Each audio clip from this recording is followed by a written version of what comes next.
Good evening. I'm Teresa Michelson of the League of Women Voters, and I'll be moderating the program tonight, which is part of the League's monthly series called Keeping It Local.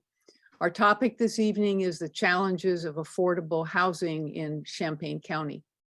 For those of you Zooming in who are not League members, you should know that the League of Women Voters is a nonpartisan organization that encourages informed and active participation in government, works to increase understanding of major public policy issues, and influences public policy through education and advocacy.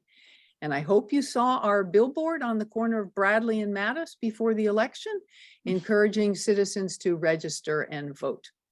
More information on the League can be found at lwvchampaigncounty.org. Just a few housekeeping things before I introduce our speakers. The program is being recorded and will be available on our YouTube channel by the end of the week. Everyone but our speakers should be muted, so if you're not already muted, please do so. If questions occur to you while the speakers are talking, please put them in the chat so that everyone can see them. There will be time after the presentations for questions, and we will try to get to as many as possible. I have to thank our speakers for being here first and tell you a little bit about them. Sheila Dodd is and Sheila her camera does not work on her current computer, so when she talks, you'll see her name, but you won't see her face. Sheila Dodd is the Interim Community Development Services Director for the City of Urbana. She has 30+ years of experience in affordable housing, including in the Champaign Neighborhood Services Department as Executive Director of Habitat for Humanity of Champaign County and as Grants Manager for Urbana. Lily Walton, raised in Illinois, is a graduate of Eastern Illinois University and holds a master's degree in public administration and policy from Purdue.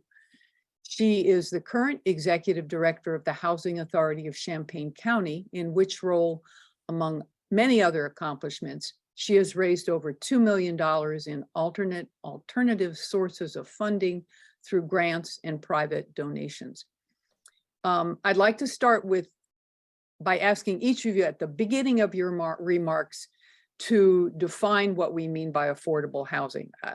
There may just be a very set definition, and then Sheila, I'm going to ask you to start, and if that's the definition, Lily, you don't need to repeat that. So Sheila, go ahead. The speakers have about 15 to 16 or 17 minutes for remarks. We did send them some questions to help them focus the presentations, and then Sheila will talk first, then Lily, and then we'll have questions.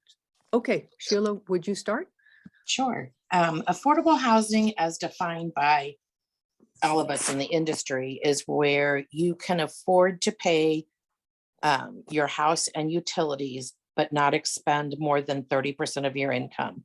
So for example, if your gross income is $1,000 a month, then you're not spending more than $300 for your rent and utilities.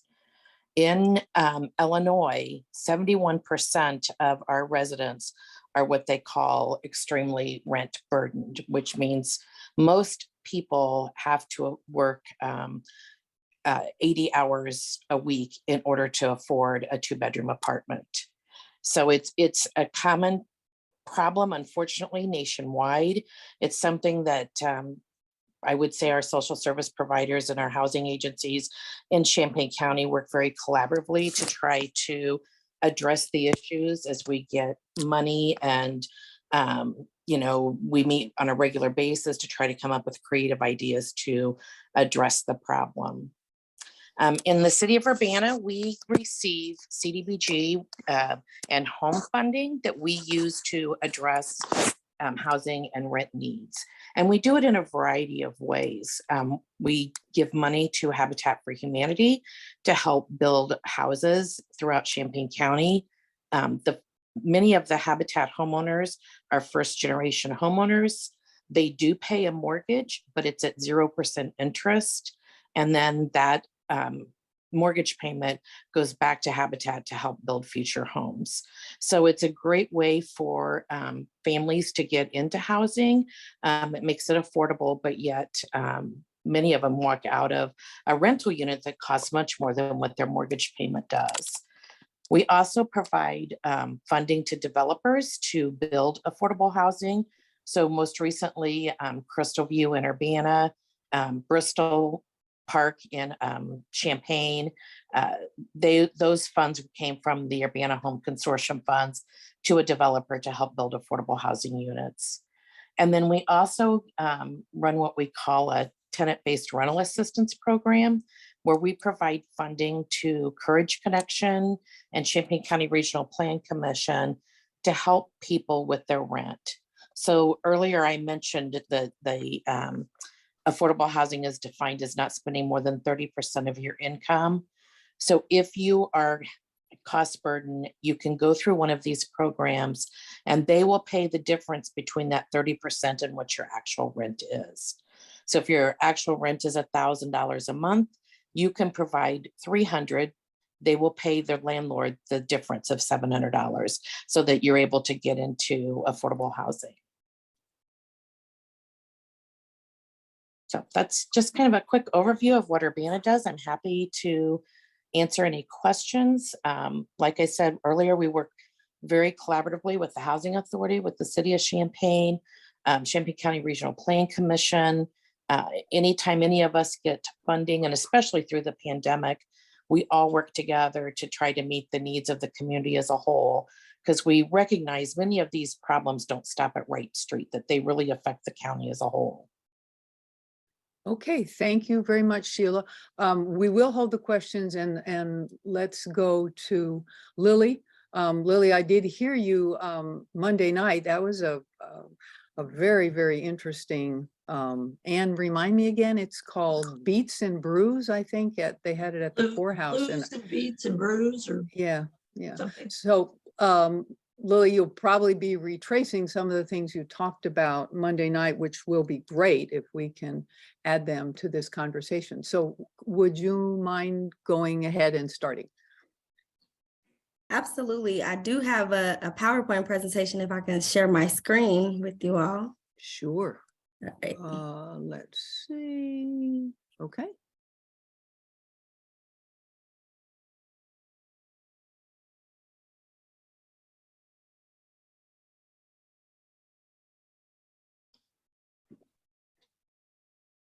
All right, so thank you again. I'm Lily Walton. I'm the Executive Director for the Housing Authority of Champaign County.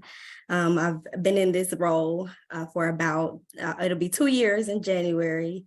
And prior to this, I served in various departments and roles at the Housing Authority of Champaign County, as well as other housing authorities. And so I'm just really excited to be here tonight and just share with you all a little bit about what the Housing Authority does and the work we're doing in the community, and just trying to add more affordable housing opportunities for residents of Champaign County. So to start with, HACC is a municipal corporation organized under the Illinois Housing Authority Act.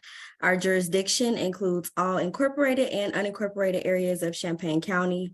And our biggest programs are the Housing Choice Voucher Program, the Rental Assistance Demonstration Program, affordable housing. We are affordable housing developers, meaning we develop and we build across the county, in addition to us administering federal programs. And we operate youth programming, and our overall mission is to provide quality living environments for individuals to achieve their full potential. We are governed by a seven-member board. So I just put up a few pictures to see if you all might know a few familiar faces who are on our board. And so in addition to who we're governed by, we're funded by this is going by itself. We're funded by the Department of Housing and Urban Development. HACC is a Move to Work program. So we have a designation by HUD, meaning that we can design programs that impact or that affect us locally. We can, design and test local programs as opposed to just like kind of the traditional programs that public housing authorities operate. And so we're granted certain flexibilities from HUD. And we've been an MTW agency since 2010. And some of our special programs include, we do have an 8-year term limit for housing assistance for individuals who are 55 and under and non-disabled households. We operate a number of self-sufficiency initiatives. Again, we are affordable housing developers. We operate several reentry programs and youth development programs. And so I just kind of want to start by saying housing is the bedrock. People always ask, like, why is affordable housing important? So COVID-19 has definitely exacerbated our nation's already severe housing crisis. And today, 1 in 5 renters are behind on rent, and just over 10 million homeowners are behind on mortgage payments. People of color face even greater hardship and are more likely to have deferred or missed payments, putting them at greater risk of eviction and foreclosure. And most of all, housing is truly a human right. Again, why affordable housing matters. Out of Reach 2022 is a national report that is co-released by the Housing Action Illinois and the National Low Income Coalition. And this study highlighted a serious concern for housing advocates across the state of Illinois. It says specifically in Illinois, the fair market rent for a 2-bedroom apartment is $1,186. In order to afford this level of rent and utilities without paying more than 30% of income on housing, a household must earn $3,953 monthly or $47,434 annually. Assuming a 40-hour work week, 52 weeks per year, this level of income translates into an hourly wage of $22.80. And so I just kind of put up some statistics here. So to afford a 2-bedroom home at minimum wage, on average, a renter would have to work 76 hours a week, which is 1.9 full-time jobs.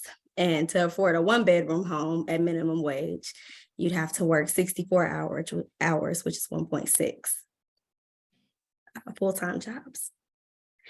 So Housing Authority of Champaign County, each year we service over 2,300 households, which is approximately 5,000 individuals when we break down who was in the household. Our housing programs, or different programs that we operate, are the Housing Choice Voucher Program, Project-Based Voucher, Rental Assistance Demonstration, Move Into Work Program, the Youth Build Program, and we are affordable housing developers. So I want to kind of go into a little bit about what the Housing Choice Voucher is and what that program looks like. So Housing Choice Voucher essentially means that tenants get to choose their own housing with private landlords. And so Housing Authority pays the rent based on the income that family makes. And we are on a tiered flat rent system. And so there's kind of certain categories. So if you're like, in between $0 and $17,000, we'll pay around $90. And it kind of tiers up from that point. And so some of our Housing Choice Vouchers include the Move to Work voucher, the VASH vouchers, which is geared towards supporting veterans, our Mainstream voucher, our Tenant Protection voucher, Mod Rehab vouchers, and emergency housing vouchers. And I have a little bit more about emergency housing vouchers on the next slide. Lily, can I just ask one question? Is the Housing Choice Voucher the same thing as what some people call Section 8, or is that a different designation?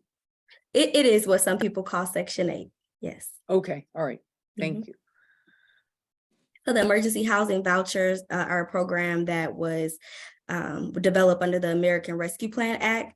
And so it's intended to support individuals who are homeless, at risk of homelessness, fleeing or attempting to flee domestic violence, sexual assault, stalking, or human trafficking, or who were recently homeless, have a high risk of housing instability. And so in Champaign County, we were lucky to be awarded 113 of these emergency housing vouchers. And we work with the continuum of care, or the continuum of service providers to the homeless, as well as both of our local townships to take referrals for individuals for emergency housing vouchers. Right now, we're at 105 leased up of the 113. So in addition to the Housing Choice Voucher Program, Housing Authority also provides landlord incentives. One of the issues that we find with the voucher program is there's a lot of stigma around it. or there's a lot of misconception about who we serve and what, what our population is. And so a lot of landlords are fearful of the program. They think that we're going to come in and inspect their properties, and which we are, but it's not an inspection that's trying to get them kicked out of being a landlord. Or they're fearful that housing choice voucher tenants will tear up their properties, or they won't value their properties as much. And so to reduce some of this stigma, Housing Authority is offering landlord incentives. And we were lucky to receive ARPA funding from the county to be able to offer we received $85,000 to offer landlord incentives. And we also utilize some of our Move to Work dollars to provide this. And so we provide vacancy payments to participating landlords who agree to release units to families on the voucher program. And landlords may receive up to 80% of the contract rent for up to 1 month annually for renting their unit to another voucher holder within 60 days of a previous voucher holder vacating the unit. We also offer a first-time landlord lease-up incentive, and HACC will offer $500 to new landlords who agree to lease a unit to a voucher holder, and new landlords can earn this incentive for up to 5 units. And we offer $1,000 for EHV, so the emergency housing voucher lease-ups. In addition to that, we offer about $500 to $1,500 for census tract-based incentives. So one of our goals is to move our clients into higher opportunity areas. And so landlords who have properties in nicer areas will offer about a $1,500 incentive on an initial lease up. And that ultimately helps the Housing Authority to get our clients into housing faster. So again, we are a housing developer. And so I just put some of our newer properties up here that you all may recognize. So Bristol Place in Champaign, it's on a Bradley. Not Bradley, I'm sorry. It's on the kind of Market in Bradley. And then we have the Haven at Marketplace. It's a really beautiful new project. It's right behind the Walmart in Champaign on Interstate Drive. We have the Manor at Prairie Crossing, which is in Muhammad. And Pinewood Place, which is in Urbana. And so all together, we operate about 19 communities throughout Champaign County that are either owned or managed by HACC or one of our organizations. So we do believe in a housing first model. We have reentry transitional housing, which I'll kind of go into a little bit later. We've made some policy modifications. We have an emergency shelter for families. We support the Healthy Beginnings program through Carl with Housing.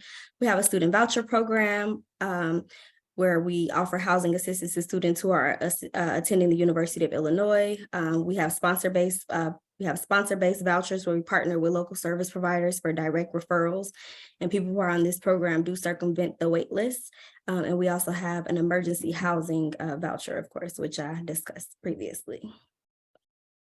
So just want to talk a little bit about our reentry programming. The ultimate goal is reducing recidivism through housing.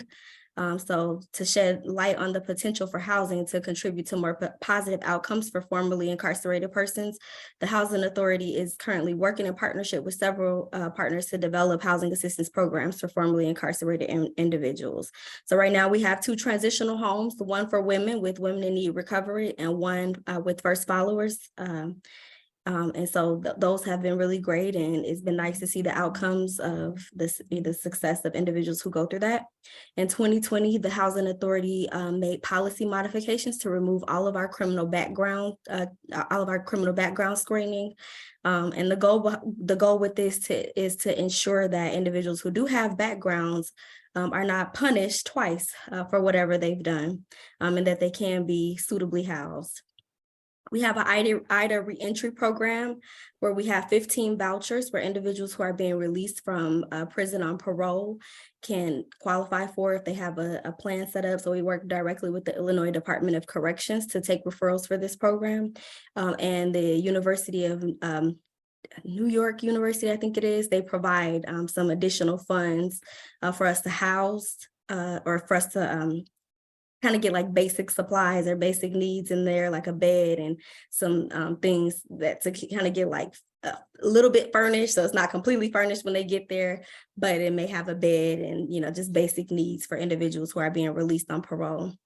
And we also just received a new grant, which is the IDA Housing for Justice Involved Individuals program. And for this program, we're hoping to work with men and women who wish to reunite with their children. And so we just received that funding a couple months ago, so we're kind of still working through the details of that.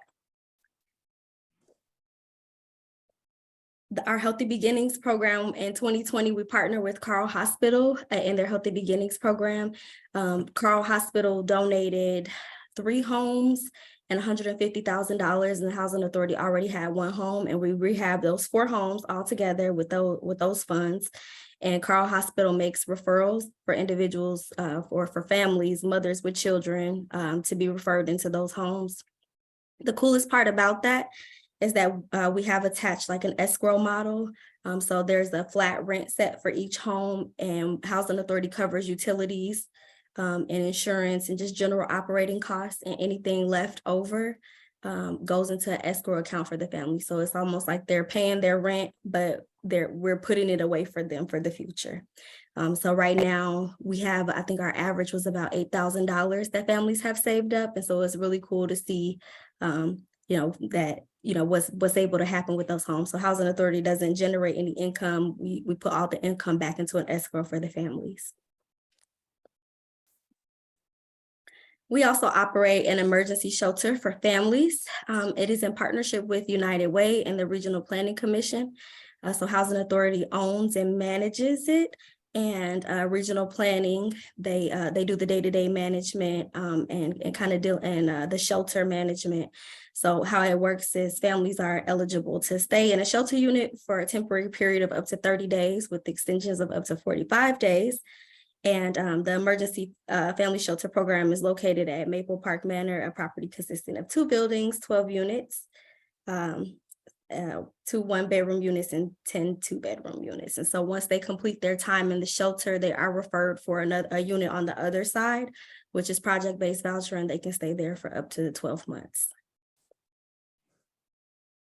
Housing Authority also has a shift program. So to support, as I said before, we do have a term limit on our housing assistance.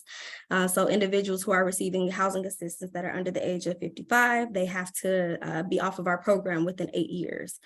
And so to support this successful exit, we've developed a shift program, because we don't want to just automatically kick families off of the program once they reach that 8-year term limit.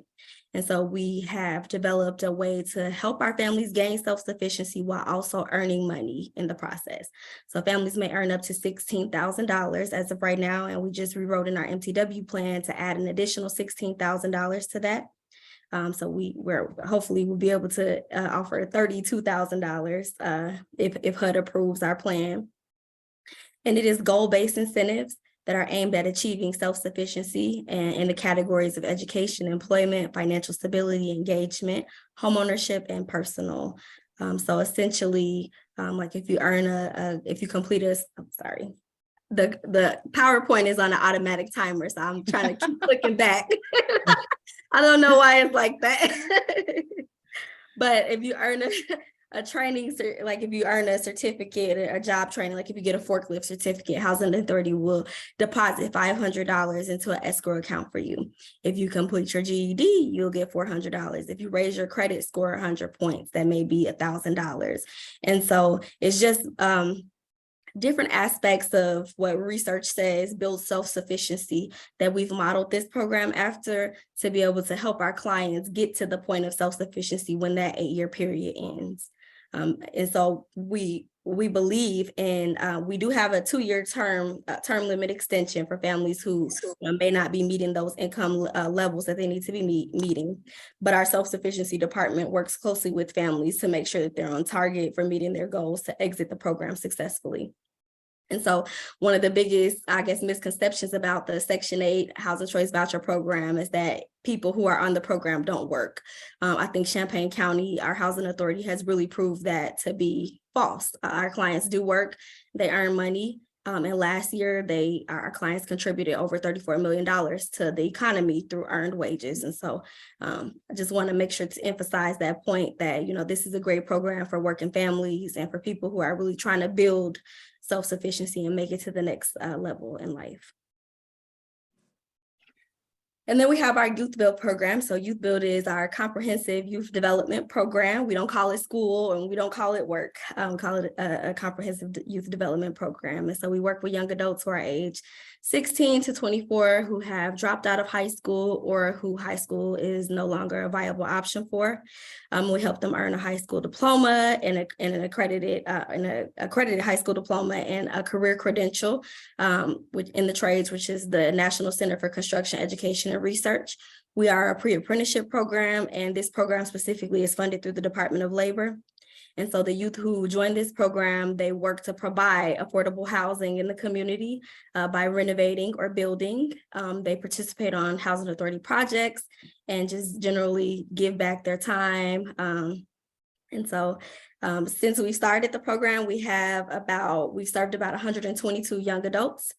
We have a 91% credential attainment rate, meaning that 91% of the youth who come to us, they leave with either a high school diploma or some sort of career credential that helps them be more marketable in the employment world. And they earn a $75 a week stipend, which is really cool. So it really incentivizes youth who, maybe have had a bad experience in high school and feel like they want to work. They can come to the Youth Build program. They earn as they learn. So it's a 6-month program. We focus 50% on education, 40% out on one of the housing authorities work sites, either working to renovate a house or just learning general job skills, 10% leadership development. And we do have a Bright Futures internship program that the Housing Authority has implemented, where we hire students who graduated from the Youth Build program, and we place them in employment opportunities in the Housing Authority in our various departments. And from that program, we've actually hired 4 full-time, I think that number actually might be 6 now, 6 full-time young adults who formerly dropped out of high school, and then they earned a high school diploma, and now they're salaried employees at the Housing Authority. And so some of the career credentials we offer are NCCER, OSHA 10 and OSHA 30, flaggers, forklift, first aid CPR. We have your role in the green environment, apartment maintenance and management. And so we just kind of load them up with as many certificates as we can. And we actually just had a graduation 2 Saturdays ago where we graduated 30 youth, and it was really successful. So the Youth Build program is one of our shining stars. And from there, I just have how to connect with us. We are on Facebook, YouTube, Instagram, LinkedIn, Twitter, and our website there. So if you like to keep up with what the Housing Authority is doing, please feel free to follow us. Thank you. Oh, great. Okay. Thank you Thank so you. much. Boy, that I knew a little bit about the Housing Authority, but I'm just blown away by all the things that you do. We have many questions, but I just want to ask one, that SHIFT program, is that something that's a nationwide program, or is that something that you started? So it is, the Family Self-Sufficiency Program is a nationwide program. The model that we've developed is unique to Champaign. And so the Family Self-Sufficiency Program offers families a way to earn money, and that is like a HUD program. Not every housing authority has it, but a lot of housing authorities do have it. And it's that program is like primarily based on just you increasing your earned income. Since we're moved to work, we get certain flexibilities where we can kind of design the program how we want it to be. And so what we decided to do was to, instead of just giving families money for increasing their earned income, we decided to make it goal-based. So where we're actually tracking, markers of self-sufficiency, and we're, identifying points that we can serve our clients. So we have a lot of people who are working on home ownership. And so by attending home ownership workshops, they can earn credits. And so I think it's the SHIFT program is unique to Champaign, but the model as a whole is a national model. Okay, thank you. Anne, are there questions in the chat? Anne? No, You're muted. no questions. Okay, well, I have a million questions that were submitted beforehand, so I know. I will start with some of those. Sheila, let me ask, how would you describe the availability of affordable housing in the Champaign, Urbana, Rantoul area? Kind of in general, I know that's a big question, but how have you seen this change over your career in city government and directing Habitat, the availability of housing that, yeah, people can afford? I think it's deteriorated over time. I think a big part of that has to do with the University of Illinois. You know, the affordable units are much higher cost than they are in some communities. I think that Rantoul has a little bit more affordable rental units, but their housing units are higher. So it's just an increasing national problem that we're all seeing throughout the US and in particular in Illinois and Champaign County. Let me ask you one more here. Are there cities that have best practices in meeting the housing needs for growing and changing populations? Any places around the states? Not that I've seen. We all try to work together. I'm on a couple of national organizations where we meet quarterly to talk about challenges and opportunities and you know, try to learn from each other on best practices. But it's just ever changing. The pots of money that the city of Champaign, Urbana, and the village of Rantoul get are approved by Congress each year. So depending upon the administration and the priority of that administration, those pots of money go up and down. So I know at one point when I was in Champaign, the entitlement was over $1 million. And the lowest point I've seen was in Urbana. The entitlement amount was a little over 300,000. And that's a big disparity. And to try to come up with annual programs and work with community partners to be able to address some of those needs when you don't have a guaranteed set grant amount every year, it's just a challenge. Wow. Well, Lily, I have some sort of follow-up questions on the housing choice vouchers. I mean, you did a wonderful job of explaining how it works and eligibility and that sort of thing, but how hard is it to find housing when a person has the voucher in hand? And it sounds like you're doing a lot of things to make it easier, but how hard is it for a family, an individual? Yeah, we found that it's really difficult right now, especially coming off of the heels of the pandemic and the eviction moratorium that happened. Landlords are really hesitant about renting to people, and they're doing a lot of heavy screening right now, and so it's really difficult to get our clients to find housing, and not only to find housing, but to find housing in neighborhoods that are not oversaturated with crime and low income and poverty, because sometimes we find that units are available there, but they're not good quality housing, or they're not, you know, the type of housing that the housing authority would approve for a voucher. And so it's been a challenge, it's been a journey, but we've been working collaboratively with landlords. We've been working trying to get connected with different landlord groups and realtor groups to be able to spread the word about the work that the housing authority is doing and how we're supporting our clients to be able to meet the needs that the landlords have. So is this this incentives that are being offered to landlords, is that something that's being done nationwide, or, you know, is suggested, or again, is that something you all started recently? It's not something that's done nationwide. It is something, it's not the first time like ever in history that it's been done.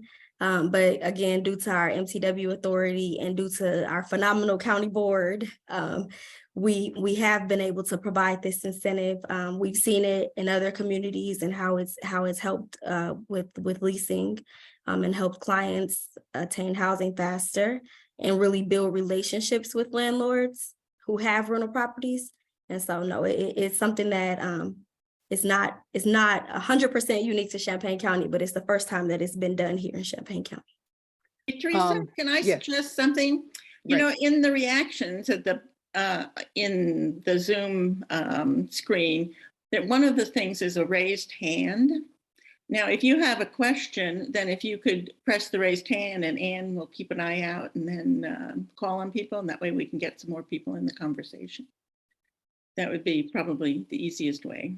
Yeah, sounds good. Karen until, Fresca, looks like you have your raised hand first. You're muted.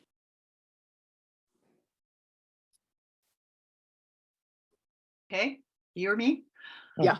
I'm thinking about voting in the election upcoming in the spring, and I'd like to ask, I'm thinking of Champaign, I guess, because the mayor's up for, is on the ballot, and city council at large seats are on the ballot. What kinds of questions should voters be asking these candidates that relate to affordable housing? City council, mayor. I think the kind of questions that voters should be asking are what are they doing to advance affordable housing, for one? What is council and the mayor doing around housing discrimination? There was recently a bill passed, House Bill 2775, that prevents landlords from discriminating against individuals with vouchers or who earn earned wages, such as child support or Social Security. Following that ordinance, the city of Champaign, or following that law, the city of Champaign will have to change their ordinance on housing discrimination or the source of income discrimination is what it's called. And so I would challenge voters to ask where their elected officials stand on the SOI protections. SOI protection. Okay, thank you. Sheila, do you have anything to add to that? Yeah, I would also encourage between now and when you vote in April, to just kind of watch the council meetings, and you will see where their priorities stand from watching that as well. But I think Lily made some very good points. Thank you. I think Champaign and Urbana most recently are really focused on shelter, but there is a long continuum of housing beyond shelter. You know, we need different types of housing to address different needs. And I think with the open of the Stride Center that just happened this week, our emergency shelter needs are being met. But you know, we're working behind the scenes on some affordable family units, and that takes funding and zoning and support from the cities in order to get that type of project done. Yeah. I kind of just piggyback off that to say, the shelter is really important. Shelter units are really important, but what happens to people after shelter is equally important. Housing Authority could commit to giving 100 vouchers to the shelter. I'm not saying that we will, but I'm just saying in theory, we could commit to giving 100 vouchers to individuals transitioning out of the shelter. But if they're not protected by the city, if they're not protected as far as source of income discrimination, then it really does no good, because landlords can still discriminate against them, and that the state law is in place, but we just really need the city to step up to increase enforcement. City of Urbana already has SOI protections, and they have for some time now. So that's a great thing. But Champaign is coming around with the new state law. So. Okay. Are there, again, for the housing choice voucher program and the landlords, you talked about the stereotypes, and that's probably the biggest reason why they are not participating in the program, would you say? I would say yes, that the stereotypes about the voucher program, but in addition to that, it's probably the fear of we do inspections on properties. It has to meet housing. Your unit has to meet housing quality standards in order for us to pay the rent there. And so some landlords just kind of really don't want to be involved in that, and so they just they decide not to rent to voucher holders. But the primary reason, I believe, is that kind of misconception about voucher holders. And I would, tag along to say that the Housing Authority is doing a really good job of educating landlords and working with both cities to reach out and kind of dispel some of those myths that are out there. Housing Authority has been misunderstood for years. People think that once you get a voucher, you're on it for generations, and that just isn't true. And it's not nearly as cumbersome as people think it is. Okay. Question submitted beforehand. We hear about various affordable housing ideas, including housing first, tiny homes, and shipping container homes. Are any of these likely to be game changers for Champaign County? We're hoping so. We're working with Champaign County Healthcare Consumers and Carl Hospital to create a tiny village home for people who are medically fragile or have mental health issues and just can't live in a congregate shelter. And so hopefully that will happen in the next couple of years, but that's where this zoning discussion comes in because the city of Urbana does not have tiny homes defined in our zoning ordinance. So that'll be our first step that we have to do. Carl and Champaign County Healthcare Consumers gave a presentation last night for ARPA funding to help fund it. And then I think Urbana recently approved accessory dwelling units to where you could have backyard garages or small tiny homes. And Urbana's just a little behind the schedule on that. Lily, anything to add to that? I would agree with Sheila. Anything that, we can do to support the population that's in need of housing. I think a lot of various solutions need to be put on the table to address the housing insecurity in our community. And so I think tiny homes are an excellent idea. So anything we can do. And I will say that, Lily and I see each other on a regular basis. We work with the Champaign County Regional Plan Commission, and the city of Champaign, as we get opportunities for funding or as tax credit applications go to the state. We all work together to look and see what's the greatest need and how can we meet that need at this time, because there are a lot of needs, but of course we can't fix everything at once. And so Urbana's working with the Housing Authority right now on an affordable family housing in Urbana, as well as hopefully another SRO, which is a single room occupancy, which is kind of, 1 bedroom efficiency type apartments for those people transitioning out of the shelters into this type of environment. Well, they'll have wraparound case management to help them be successful as they move on into jobs and into housing.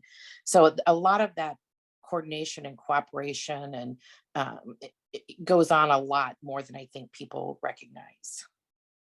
What would each of you say individually is the biggest need in the county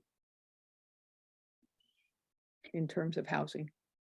I think the biggest need right now, maybe as far as development wise, 1-bedroom units. We need more 1-bedroom units for individuals, seniors, disabled individuals. But I would match that as well with family units. They're equal. I don't think one outweighs the other. I think, families sometimes get overlooked because we know we need to serve the homeless and the disabled and the elderly, but there's a need for families just as much as it is for our senior and disabled population. And I would agree with Lily. And, I don't know if it's fortunately or unfortunately, we all kind of drive these programs towards the funding that we get. So as we get new money or we see new grant opportunities come forward, then we try to plug in those needs into those grants and try to get a bigger bang for our buck and serve as many as we can. So could you, we might as well mention, we've been talking about homelessness here. So stereotypes exist about those who are homeless. Both of you in your experience, could you just offer a softer view or explanations in your own experience why people do become homeless? Many years ago, before the Times Center was built on the corner of Washington and Market Street, the city of Champaign had a homeless task force, and they worked together. It was, downtown businesses and city leaders, and they worked together to try to identify who our homeless are. And at that time, it was kind of 1/3 was life circumstances. You lost your job and suddenly you're homeless. 1/3 was mental health issues, and 1/3 was that's the lifestyle they knew and are comfortable with. And typically, the first two categories are the first ones that that are usually housed again. I talked to somebody about this recently, and they felt like those same statistics still rang true. That it kind of ran that same path. 1/3 was a life circumstance and 1/3 was mental health services that, you know, we need to provide to the community. And then the final 1/3 was that is where some people are comfortable. They have their own little network and support system, and they know the shelters and the safe places to be. And some of them transition out of homelessness and some never do. Lily, that's about your experience, your knowledge. Yes, I think Sheila hit the nail on the head with that. Absolutely. Again, anybody's hand up here? It's not like the, I It's like can't. Trisha's is. Yep. Okay. Go ahead. You know, for people of my generation, the housing authority, we think of public housing, right? Which are the complexes of, there's one on Bradley, there was one they're both on Bradley, I guess. And you didn't mention those as a program. Do you still have, you know, complexes that are solely housing authority tenants and that kind of thing? So public housing still exists. It does not, Champaign Housing Authority no longer operates the public housing program. So in a broader sense, I guess HUD, the Department of Housing and Urban Development, is defunding the public housing program. They're wanting housing authorities to get out of that model because it's not sustainable long-term. So what we traditionally see with public housing is dilapidated buildings and underfunded staff and programs there. And so HUD is encouraging housing authorities to move to a more entrepreneurial model, which is our rental assistance demonstration program. And so, for example, Steer Place and Washington Square, Washington is in Urbana and Steer is in, or Washington is in Champaign and Steer is in Urbana. Those two sites used to be public housing. Housing Authority converted our entire portfolio of public housing over to the rental assistance demonstration program. So what that means is we attached vouchers to each one of the units. And they're owned by one of our nonprofit affiliates. And so we can generate income for capital needs or operations or anything like that. When previously we had to wait on the capital fund from HUD every year and Congress to approve the budget. And so it's a different model so we can upgrade and improve the quality of housing that we provide. But Housing Authority still has ownership. So our nonprofit affiliates, we have about 13 nonprofits for the various different projects we have around the county. Our nonprofit affiliate boards are governed by the Housing Authority boards. So the boards reflect each other. And so it's not like we have a private corporation coming in to take over our former public housing. We still do operate those projects, and any funds generated on that remain in the Housing Authority's hands to provide for staffing and capital needs and whatever the needs are of the property. I do have another question, follow up.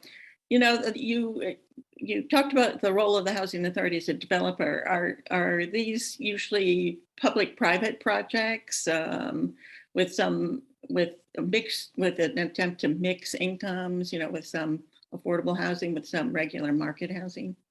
Yes, in the past, the past few projects Housing Authority has developed, with the exception of Pinewood and Haven, have been public-private partnerships where developers come in. And we're not opposed to that model, but what we want in the future is for Housing Authority to take a more independent role in development.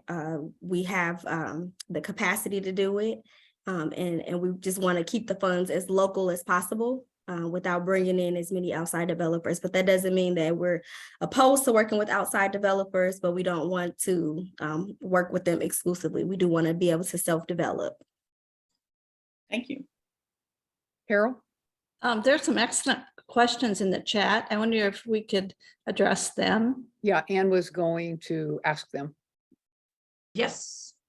So the first question, excuse me, the Housing Authority would seem to be making great progress, but Sheila Dodd said things are deteriorating. Does the need simply outpace the progress being made? Lily, can you address that? Absolutely. I do think the need is outpacing the progress. So we're building, but families are constantly in need. And then in the affordable housing, perspective overall, like Sheila said, student housing takes up a big chunk of housing availability in the county. And on top of that, I explained Monday night when we had the News, Brews, and Beats event. Our Airbnbs are really overlooked. They have a really overlooked impact on affordable housing, where we have some landlords, who previously rented their properties to long-term renters. They're now choosing to rent to Airbnb. They can make $500 in a weekend as opposed to $1,200 a month. And so that's really decreasing housing availability. And so there's a lot of different factors that play into the affordable housing availability. And our only option is really to partner with people to develop more housing and spread awareness about affordable housing. Thank you for that. So Sheila, could you give us some specific examples of actions taken by city councils in the county to provide affordable housing, if you know? Sure. Each year, both cities write an annual action plan that outlines projects that they're going to do that for that year, and affordable housing is the primary goal. We have contributed money towards Bristol Park redevelopment. We've contributed money towards rent assistance. Most recently, during the pandemic, both cities received a lot of extra funding that we use to pay rent and utility assistance to help keep people in housing. Urbana used funding to help small businesses during the pandemic because they were closed through no fault of their own.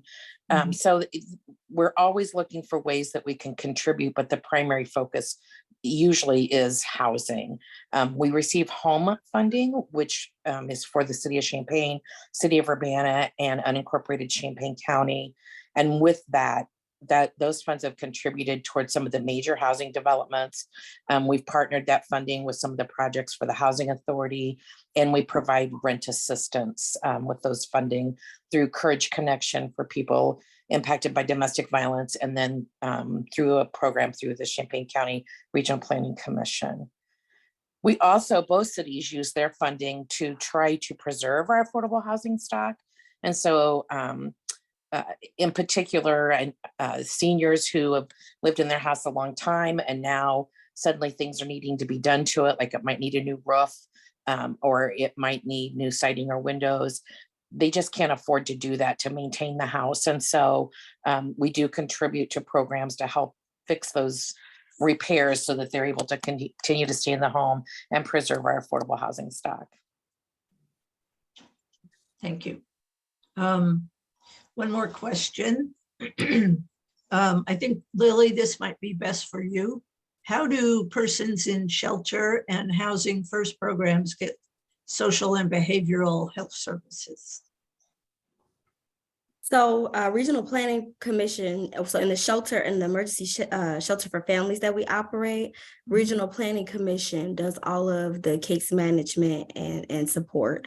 And they're referred to the shelter through the continuum of services to the homeless, continuum of service providers to the homeless.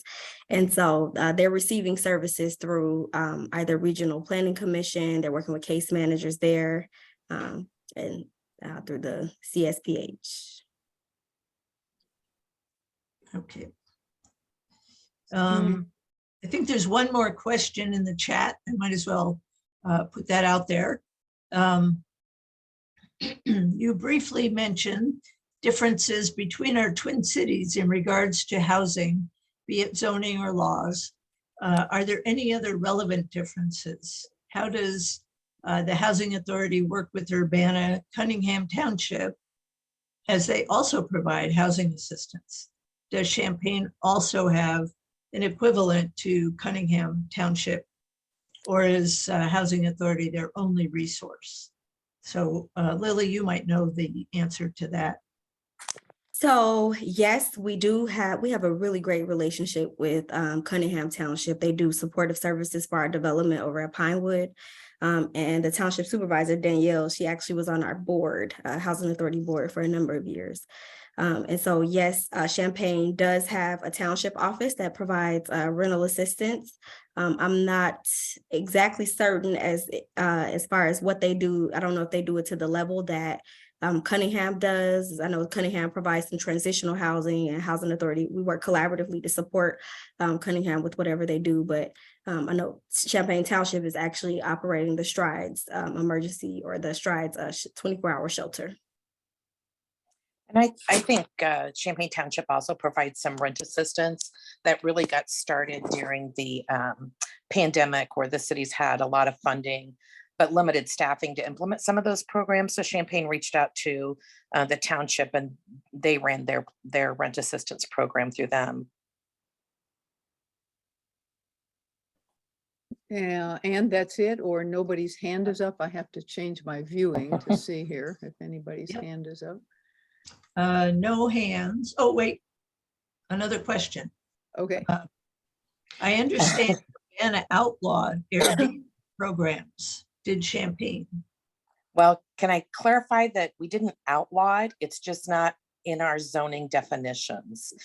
We've talked about this a lot lately because I think there were some intentionally built Airbnbs at Stone Creek. And so we are looking to change our zoning ordinance and looking at best practices across the US, but it's just not identified as a housing type in the city of Urbana at this time. We do know they exist. We just, if there's not a problem, we try not to reach out and find them and cause a problem when there's no problem to begin with. Okay. Good Well, it idea. is 7:57. I think we could go on. I have more questions that were submitted before time. This was so informative. I just appreciate the speaker's expertise and your passion for the subject. Well, you're in the profession, obviously, but thank you again so much for spending an hour this evening with us, and thank the audience for taking time out of your busy week to come tonight. So we're very happy. Don't forget, if you have friends you want to have watch this, it will be on our YouTube channel towards the end of the week. So thank you once again, Lily and Sheila, and it's been a great pleasure. Thank you for inviting me. Thank you for having us. It's been great. All right. All Thanks, right, everybody. Thank you. Night.